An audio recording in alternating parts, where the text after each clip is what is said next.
everyone and welcome back to the channel. As you can see, we are not in any normal world that we've ever been in before.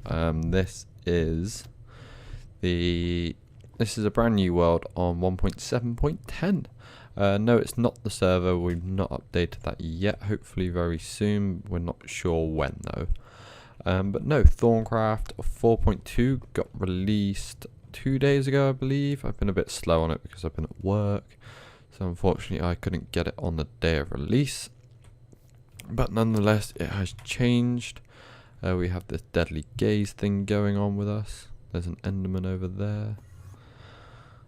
But yeah, so I wanted to cover 4.2 with you, tell you guys what's changed and stuff like that.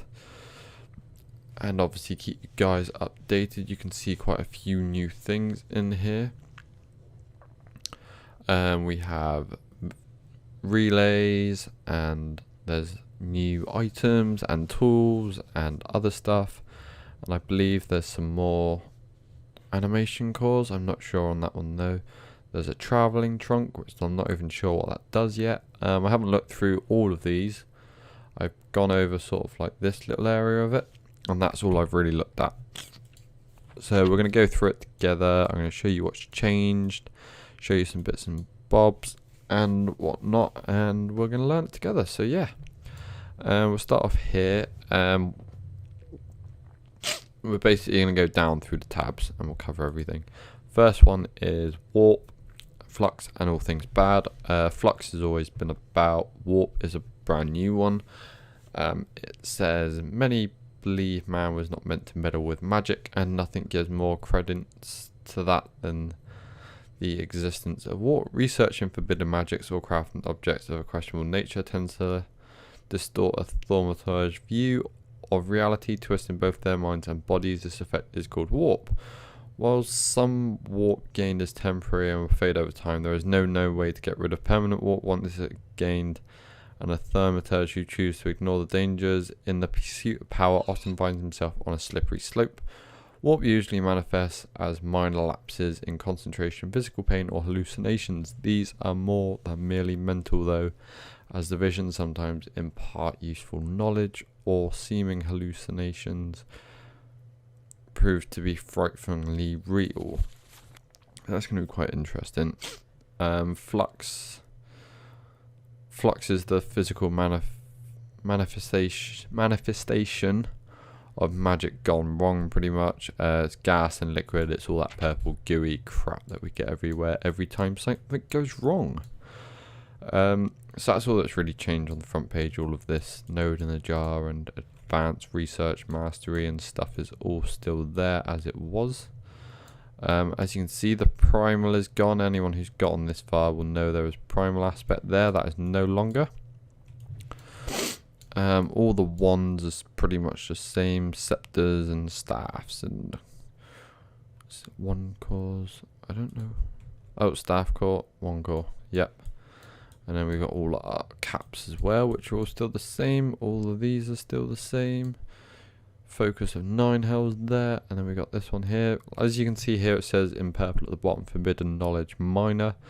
I think this relates to warp, so this is going to be a minor when it comes to warp. So if you're going to be going for like the most advanced stuff, it is going to damage you. What the by Jesus God is that? Eldritch Guardian from Thaumcraft. There's 3. Okay, I have no idea what this is. What the hell? If I was in survival, that would be me dead. I'm pretty sure that would be me dead if that was me in survival. Oh God, what the hell is that? Right, so I've been playing around with this new stuff, and this is probably, yeah, Eldritch there. That's probably where they've come from. So we'll try and get into them a little bit later.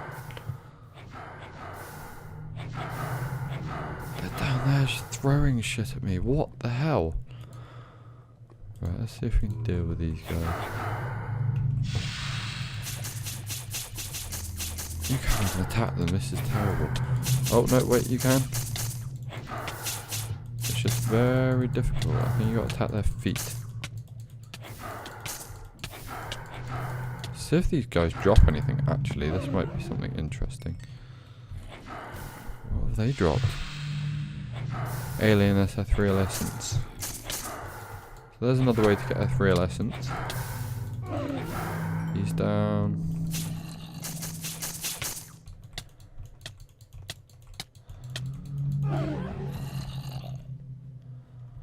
Okay, so I think these things only come out at night. They only drop ethereal essence, which isn't anything too exciting really. So let's get back into the book and ignore them. So yes, the other things, there's like these here, which is mostly harmless. Bone staffs, don't know why them particularly and not this, but I don't know. This here will lead to bad things. But yes, recharging wands. This is the stuff that I want to be getting into. We got advanced node stabilizer, recharging pedestal, which we've always had. The compound recharge focus, which basically breaks down compound aspects into primal aspects to allow you to charge your wand with them. Vis charging relay, an annoyance for any thaumaturge that performs regular arcane crafting is to constantly keep the wand charged. Now you have found a way to draw Vis directly from your nodes, you are able to craft. Now that you have found a way to draw Vis directly from your nodes, you are able to craft a Vis charging relay. This functions like a normal relay, but is designed to place on top of an arcane crafting table. If draw Vis from the relay and recharge one's place in the table, the only drawback is that it recharges much slower than if you had it in a pedestal. So that's pretty cool. Basically what that sounds like is, you know how you always chuck a wand into a crafting table to be able to craft things and you hate recharging it? Now you can go get yourself, put your primary wand in there, you can put your secondary wand in there. I'd probably put a secondary in there and then just leave a wand in there and have it charging through the relay the entire time. And that will help it. And then you can have it recharging through the relay all the time, so that'll keep the one in there charged. It'll be a bit slower, but it will be effective. Harnessing Vis without Vis nodes. So we're going to jump on to the next one. I'm going to go through it bit by bit, and then I'll probably do an episode on each little bit and explain in detail. I'll go play around, put some things together, and I'll show you sort of how it all works and what sort of contraptions you can come up with. Like, I'm just going to go off of what I think will work, sort of thing. So even without Vis nodes, Thaumaturgy will not be able to perform the simplest of tasks, but the nodes themselves have several limitations that make their use impractical for extensive operations. Foremost among these limitations is the fact that they're easily depleted, and it takes quite some time for them to once again gather energy from the mystical source they are connected to. You think you may have found a way around that limitation. In effect, nodes are tiny gateways to a mysterious font of mystical energy around which the energy slowly accumulates in the form of Vis. The gateway is so small, only a tiny amount of energy leaks into our reality. By levering open this doorway, you can cause Vis to pour forth in a torrent. This is even more dangerous than it sounds. However, careful the steps must be taken during the entire process. Firstly, the node needs to be stabilized during the entire process. Once that is done, you need to craft and place the node transducer above the node. When you apply a redstone signal to the transducer, the node will begin converting its energized node and quickly lose its stored Vis in the process.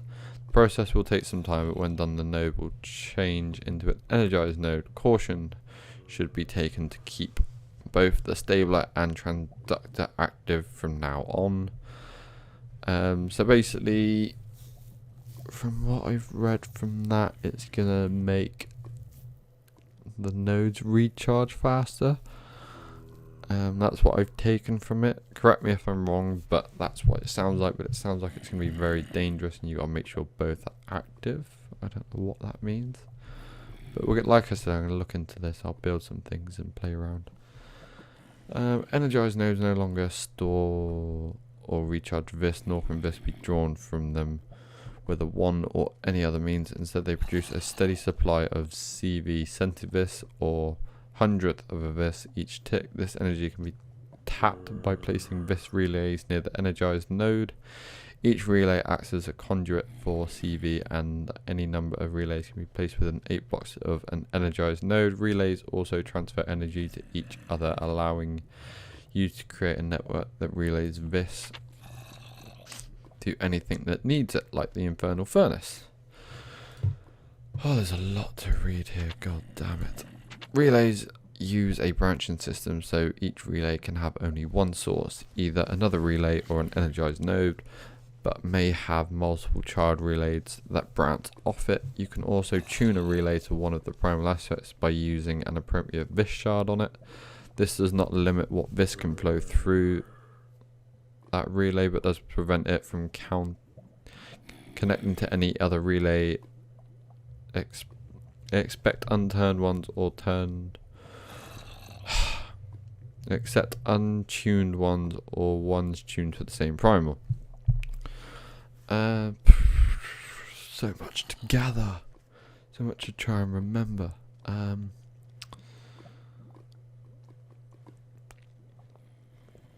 Right, so you can tune a relay, primal aspect.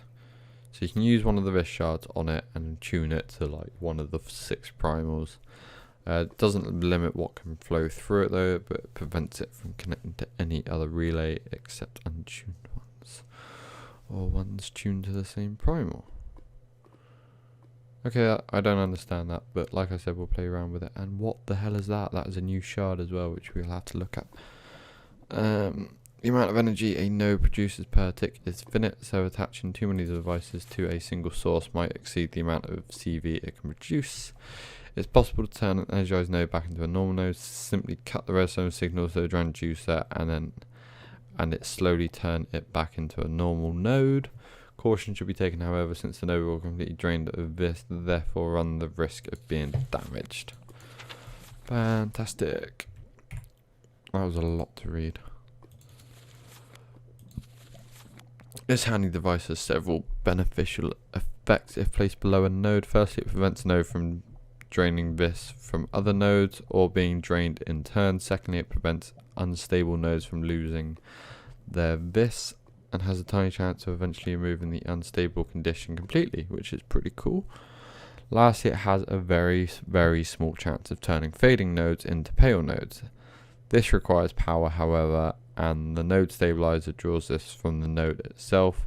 It does not draw enough to reduce the vis of the node, but it does half its normal recharge rate. So it's applying redstone signal will switch stabilizer off. Don't know why you'd want to do that, but it gives you the option. Basically, with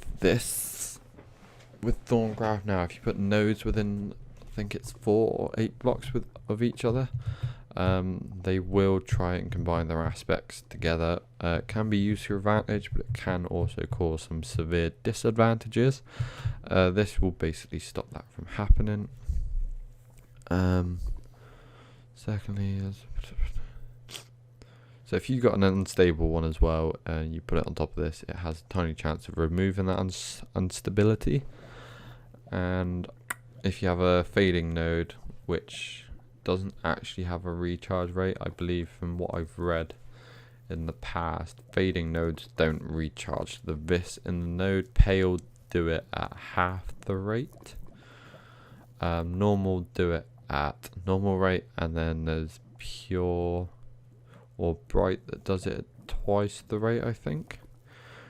So yeah, if you've got one that's not going to recharge, you put it over this, it's got a small chance of turning it into a pale, so it'll recharge itself. It requires power, so it's going to draw, it's going to half the recharge rate, so you want to try and get all the bright ones underneath there if you can, or normal ones, but it's going to be a slow recharge rate on that. Obviously you can't have everything. Advanced node stabilizer, this one's done in an infusion table, so it's a little bit more difficult. If you got loads of nodes, this is going to take you quite a while. Then They perform all the functions of lesser versions with a few major differences. Firstly, they still prevent lesser nodes from having their vis drained, Firstly, they still prevent lesser nodes from having their vis drained, but it does allow stabilized nodes to drain from the vis from lesser ones. Secondly, it has a higher chance to improve unstable and fading nodes. Unfortunately, this costs a lot more power from the stabilized node. Still not enough to drain vis from it, but even the brightest node will have its recharge rate almost completely negated. So I don't know why you'd want that one. Makes your node a little bit more stable, but they're not going to recharge, by the sounds of it.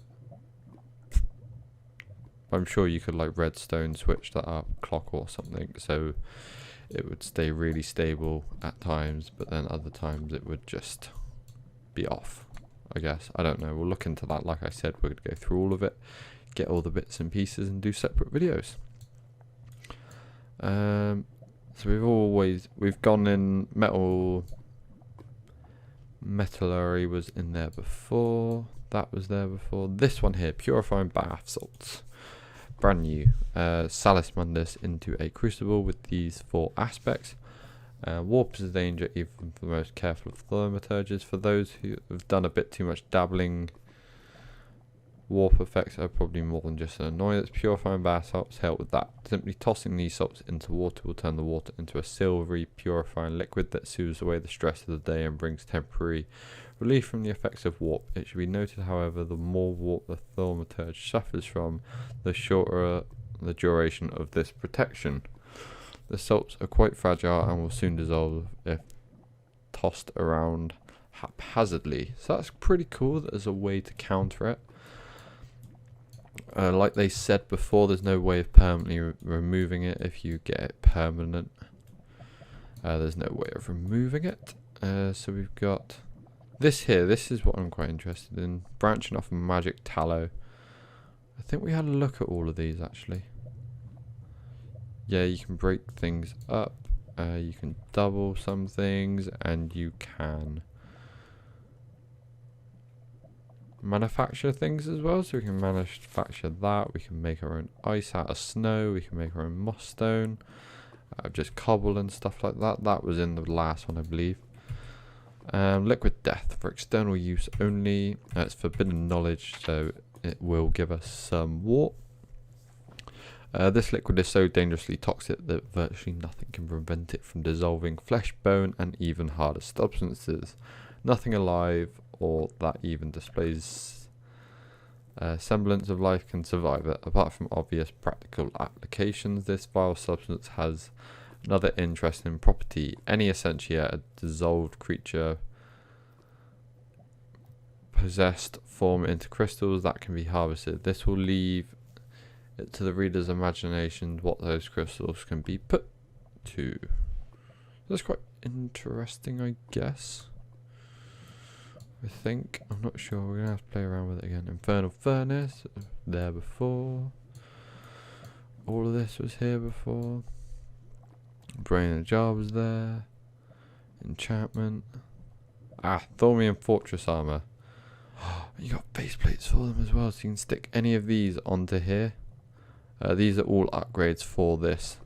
So Thaumian Armor has many things to recommend it, but its basic construction leaves it inferior to diamond armor. By improving the construction process and complexity, you have found a way to create armor of exceptional craftsmanship, durability, and strength. Each individual piece of Thaumian Fortress armor has the same protective properties as diamond armor, but has a greater durability and offers additional protection against magic and fire. The biggest benefit, however, is that the individual armor pieces is designed to be constructed to be worn together. Each additional piece of this armor worn increases the overall protection offered by all other pieces and improves its visual appeal.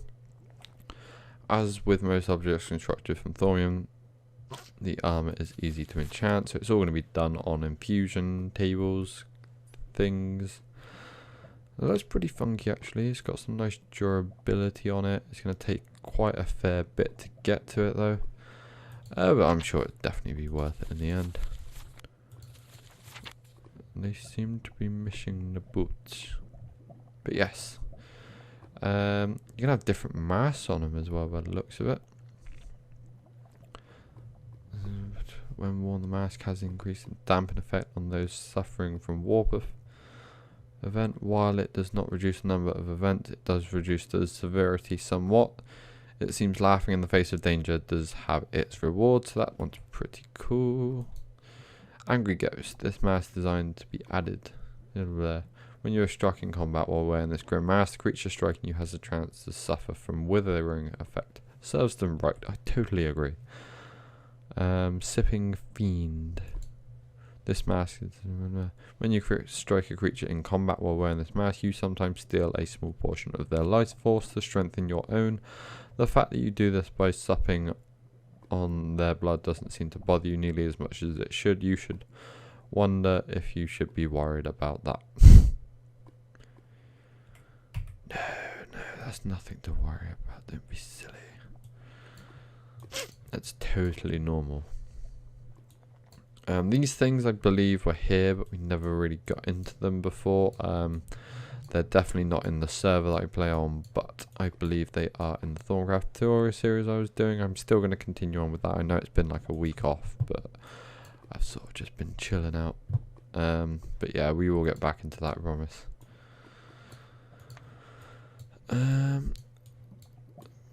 Just make sure we got everything, because there's one thing in particular I'm looking for. It might be here.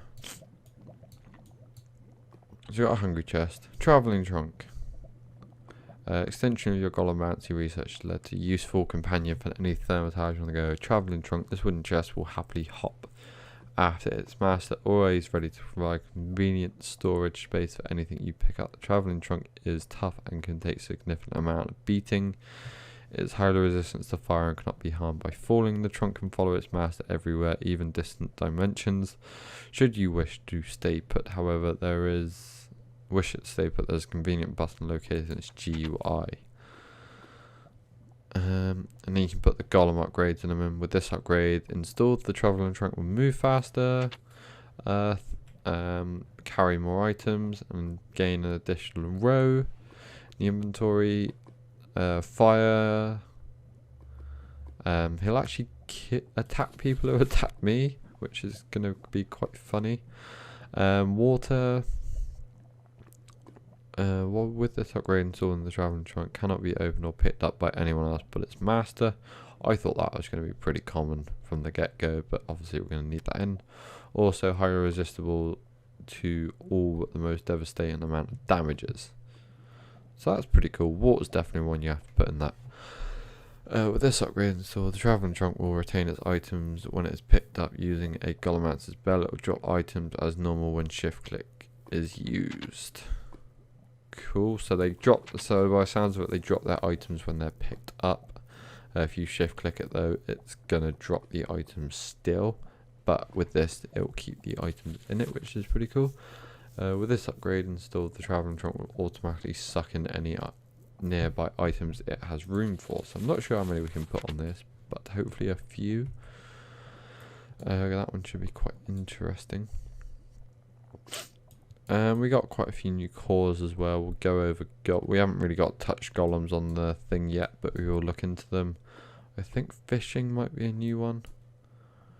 I know the developer said he was going to add some. There's sorting one as well, which will be quite interesting, but we'll get into all of these in a bit more detail. Fetter.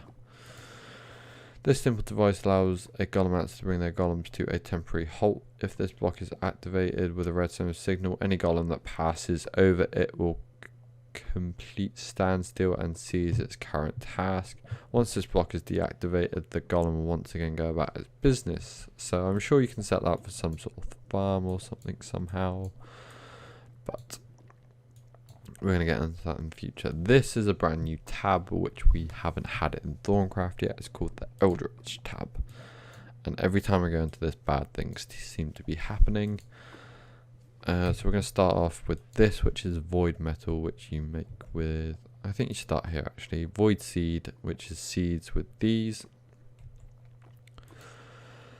These aspects in a crucible, which will make you... which will make you the seed, and then you put the seed in there with 8 metallum, which will give you an ingot, and then that can be moved on to create the armor. You make void helm, void leggings, all of that good stuff. And then primal has been moved to here as well, and staff core, the primal is over here too. There's also void metal 1 caps. They only hold 100 vis though, that I believe I've seen. And then the last one in this is this, which is quite interesting, and I'm looking forward to where this is going to branch off to. So yeah, it looks like Thaumcraft is going to get quite interesting, and I'm hoping they're going to add a lot more. There might be some quite cryptic in this, which someone's probably already broken. If not, they're definitely going to be working on it. But yeah, that's pretty much it. Let's just have a quick look here. There was something I wanted to quickly play with, if I can see it at all, which I don't think I can.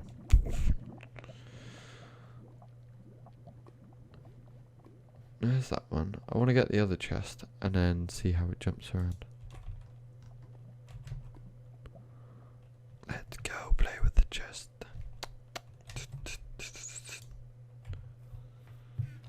Oh, it's like a hoppy hop and everything. It looks like you can put 2 upgrades in him as well. He looks like he's got 2 slots on the front of him. If you go around like that, he's got 2 slots there.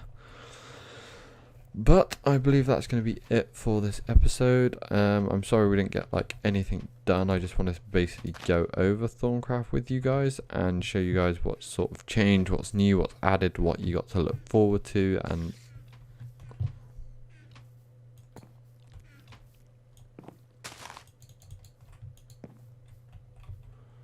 I need to pick you up.